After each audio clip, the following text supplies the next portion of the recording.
9 மாநிலங்கள் ஜம்மு காஷ்மீரில் உள்ள 96 தொகுதிகளில் 4ஆம் கட்ட மக்களவைத் தேர்தல். காலை முதலே வரிசையில் காத்திருந்து ஆர்வமுடன் மக்கள் வாக்குப்பதிவு.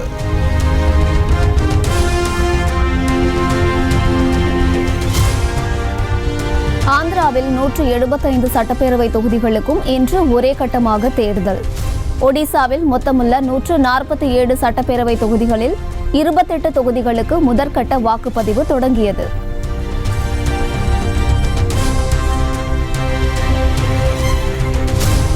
ஆந்திராவின் கடப்பா தொகுதியில் வாக்களித்தார் முதலமைச்சர் ஜெகன்மோகன் ரெட்டி.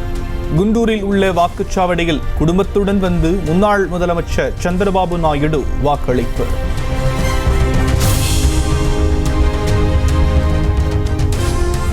குடியரசு முன்னாள் துணைத் தலைவர் வெங்கையா நாயுடு ஹைதராபாத்தில் ஜனநாயக கடமையாற்றினார்.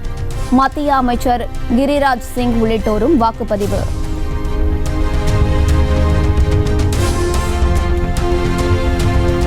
மக்களவைத் தேர்தலையொட்டி ஹைதராபாத்தில் துறை பிரபலங்கள் வாக்களிப்பு. அல்லு அர்ஜுன், ஜூனியர் NTR உள்ளிட்ட நடிகர்கள் வரிசையில் நின்று ஓட்டு போட்டனர்.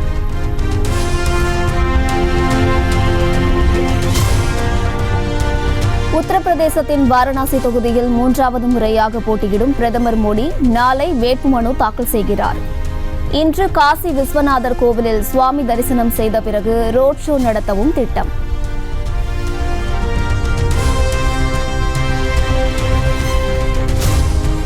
பீகாரில் நிதிஷ்குமாருடன் இணைந்து பிரதமர் மோடி ரோட் ஷோ.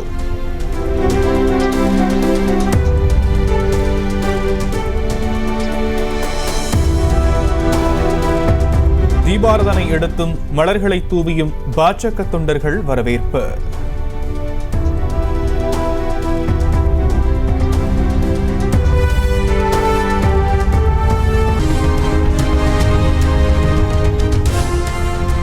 நாட்டில் அதானிக்கு இணையாக ஏழை விவசாயி GST வரி செலுத்த வேண்டியிருப்பதாக ராகுல் காந்தி வேதனை. பிரதமர் மோடி உருவாக்கிய 25 பணக்காரர்களின் சட்டை பாக்கெட்டுக்கு மக்களின் வரிப்பணம் நேரடியாக செல்வதாகவும் குற்றச்சாட்டு.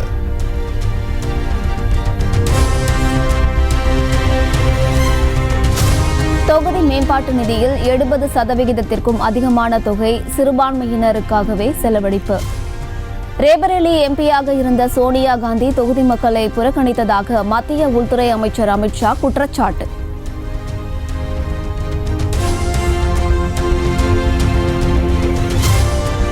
ரேபரேலி தொகுதியில் காங்கிரஸ் செய்த திட்டங்களை பட்டியலிட்ட பிரியங்கா காந்தி, பாஜக செய்த திட்டங்களை பட்டியலிட முடியுமா என மத்திய அமைச்சர் அமித்ஷாவுக்கு சவால்.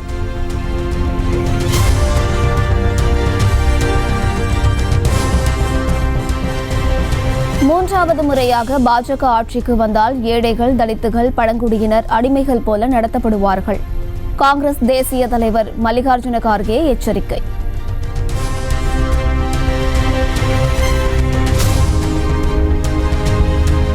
டெல்லியில் 2வது நாளாக அரவிந்த் கெஜ்ரிவால் ரோட் ஷோ.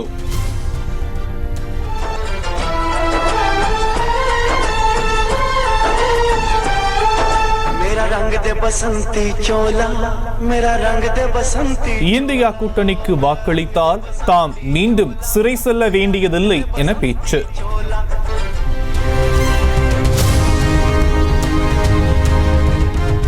மேற்குவங்க மாநிலம் பர்தாமன் தொகுதியில் பாஜக வேட்பாளருக்கு எதிர்ப்பு. திரிணாமுல் காங்கிரஸ் தொண்டர்கள் கோஷமிட்டு வெளியேறியதால் பரபரப்பு.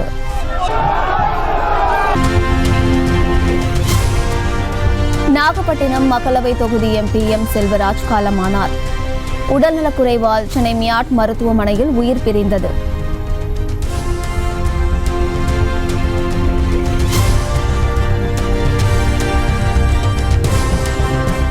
நாகை தொகுதி மக்களால் 4 முறை தேர்ந்தெடுக்கப்பட்டு டெல்டா மாவட்ட முன்னேற்றத்திற்காக பாடுபட்டவர் மறைந்த செல்வராஜ். பொது உடைமை இயக்கத்திற்கும் காவிரி பாசன மக்களுக்கும் ஈடு செய்ய முடியாத இழப்பு என்று முதலமைச்சர் மு.க. ஸ்டாலின் இரங்கல்.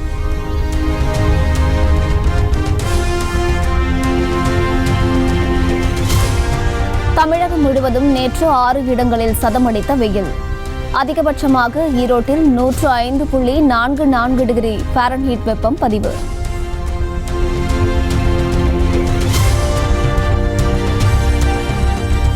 தமிழகத்தின் பல பகுதிகளிலும் கோடை வெப்பத்தை தணித்த மழை.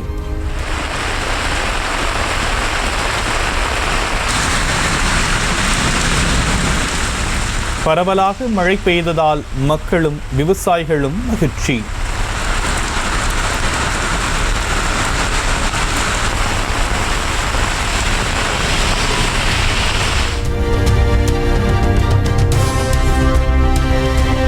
திருப்பூர் மாவட்டம் அவிநாசி சுற்றுவட்டார பகுதிகளில் பலத்த காற்றுடன் கனமழை.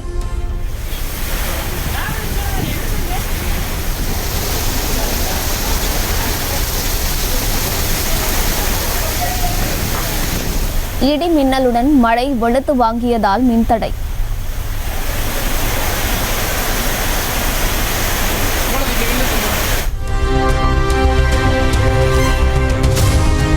தமிழ்நாட்டில் இன்று 6 மாவட்டங்களில் இடி மின்னலுடன் கூடிய கனமழைக்கு வாய்ப்பு. திருநெல்வேலி, தென்காசி, கன்னியாகுமரி, விருதுநகர், தேனி, திண்டுக்கல்லில் மழை பெய்யும் என வானிலை ஆய்வு மையம் தகவல்.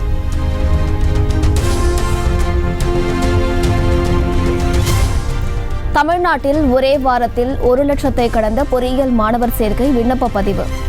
என்ஜினியரிங் படிப்புகளுக்காக விண்ணப்பித்தோரின் எண்ணிக்கை 1 லட்சத்தை தாண்டியது.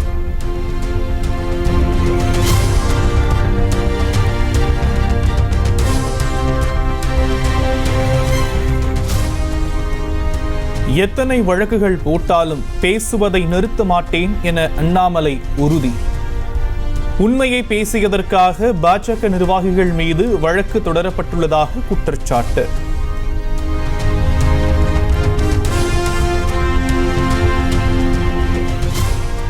எம்ஜிஆர் வழியில் தமிழக வெற்றிக் கழக தலைவர் விஜய் செயல்படுவதாக அதிமுக முன்னாள் அமைச்சர் செல்லூர் ராஜு பாராட்டு. தான் சம்பாதித்த பணத்தை கொண்டு மாணவர்களுக்காகவும் மக்களுக்காகவும் செலவிட நினைப்பதாக புகழாரம்.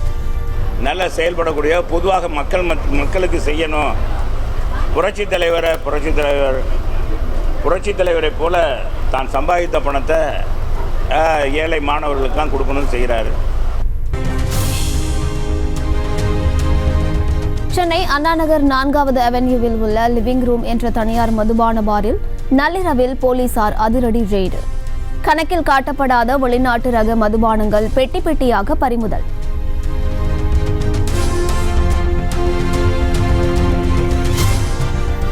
திருப்பூர் மாவட்டம் அவிநாசி சுமங்கலி துணிக்கடையில் தீ விபத்து.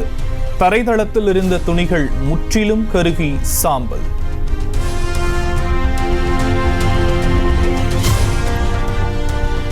ஜார்க்கண்ட் மாநிலத்தில் பழைய இரும்பு பொருள் வியாபாரிக்கு சொந்தமான இடத்தில் குண்டுவெடிப்பு. 3 சிறார்கள் உட்பட 4 பேர் உயிரிழந்த பரிதாபம்.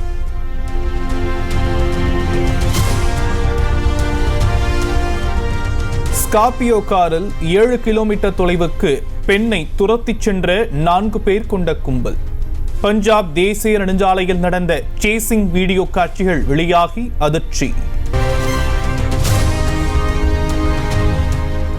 அமெரிக்காவில் லைசன்ஸ் கேட்ட காவலரிடம் சைலண்டாக சட்டையை இறக்கி அநாகரிகமாக நடந்து கொண்ட பெண்ணின் வலையில் சிக்கி தவறாக நடந்து கொண்ட காவலர் உடனடியாக பணியிலிருந்து நீக்கம்.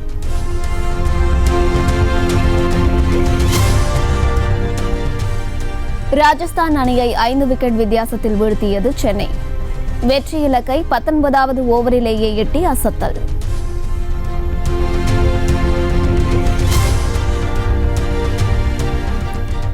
சென்னை அணி பிளே ஆஃப் சுற்றுக்கு தகுதி பெறும் வாய்ப்பு அதிகரிப்பு.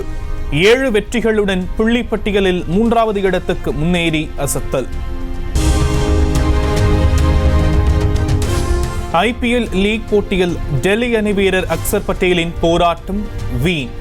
140 ரன்களில் ஆல் அவுட் ஆனதால் பெங்களூரு அணி 47 ரன்கள் வித்தியாசத்தில் அபார வெற்றி. ஐபிஎல் கிரிக்கெட் திருவிழாவில் இன்று 63வது லீக் ஆட்டம். பலம் வாய்ந்த கொல்கத்தா நைட் ரைடர்ஸுடன் குஜராத் டைட்டன்ஸ் பல பரீட்சை.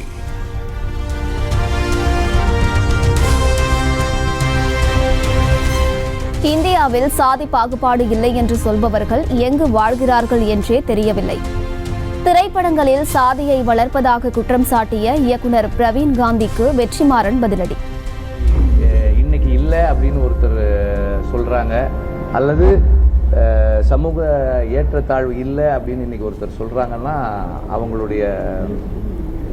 அவங்க எங்கே வாழ்ந்துட்டு இருக்காங்கன்னு எனக்கு தெரியும்.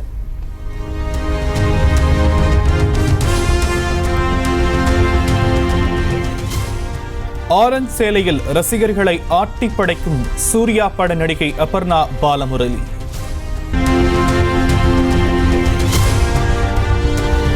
புதுச்சேரி உழவக்கரை புனித ஜெயராக்கினி அன்னை ஆலய தேர் பவனி கோலாகலம்.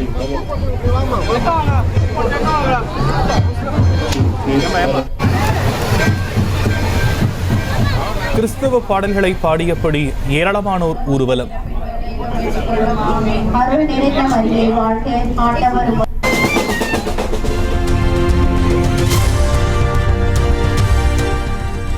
கோவையில் பார்வையாளர்களை கவர்ந்த குழந்தைகளுக்கான ஆடை அலங்கார அணிவகுப்பு.